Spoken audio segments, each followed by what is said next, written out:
I'm Miss Linnea Lark. I'm an Auntie Potter teacher, traveler, and storyteller.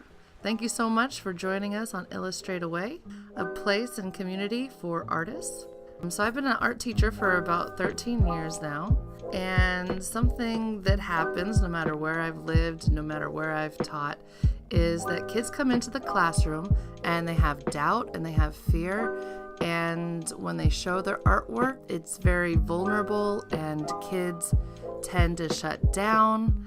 And I know this to be true because I used to do it. When I was in college, I used to wait for my roommates to go to sleep before I would draw, and I would stay up really late at night drawing all by myself because I didn't want anyone to see all the yucky, ugly stages of my drawings. When I thought about making this online club for us, this community, I wanted personally to get better at drawing. Those of you that see me draw in the classroom off the top of my head, it looks about like a 4-year-old did it.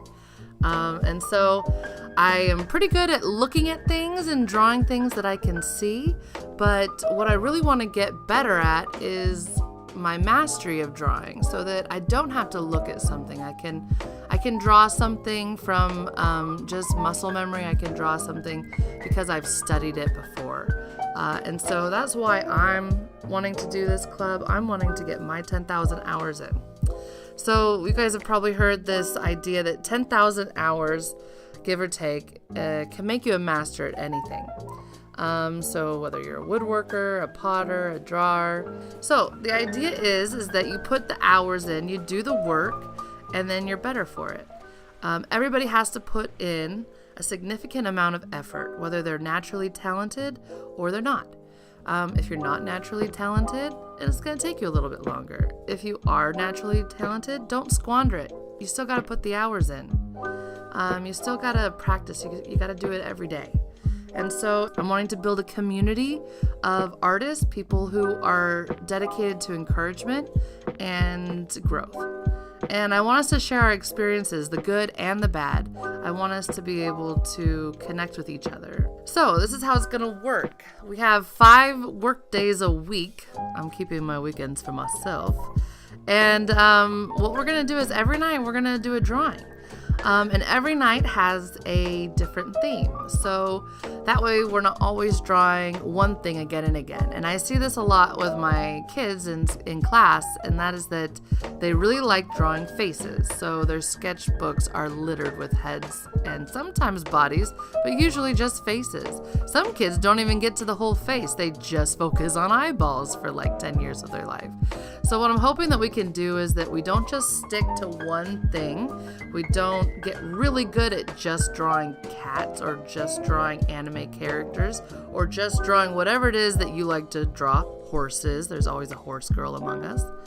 So Monday is going to be flora and fauna. We'll draw things like animals, plants, nature. On Tuesdays will be bits and bobs. What this means is man-made stuff, objects, tools, furniture, cars, things that have been invented, things that have been built, just stuff. On Wednesdays, we've got places and spaces.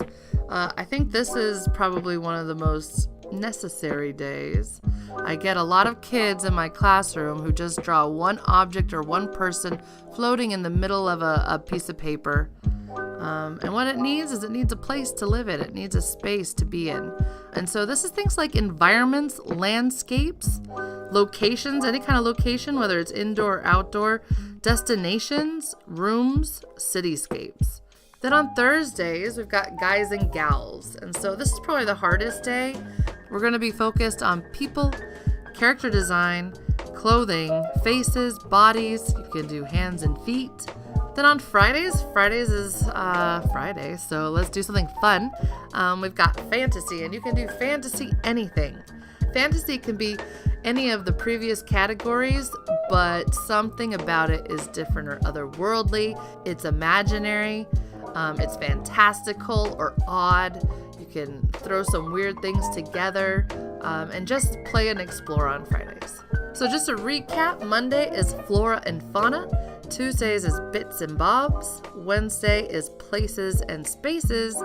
Thursdays are guys and gals. and Friday is for fantasy. So what do you need to do? In order to be a part of this group, if you're one of my students at school, we're going to have a group on Schoology that's private where we can share our pictures. If you're alumni or just anyone else in this world that has found out about this challenge, about this club, and you want to be involved, then I've got a Facebook page, a group that you can join, and we can share our imagery there. And I'll put that link down below.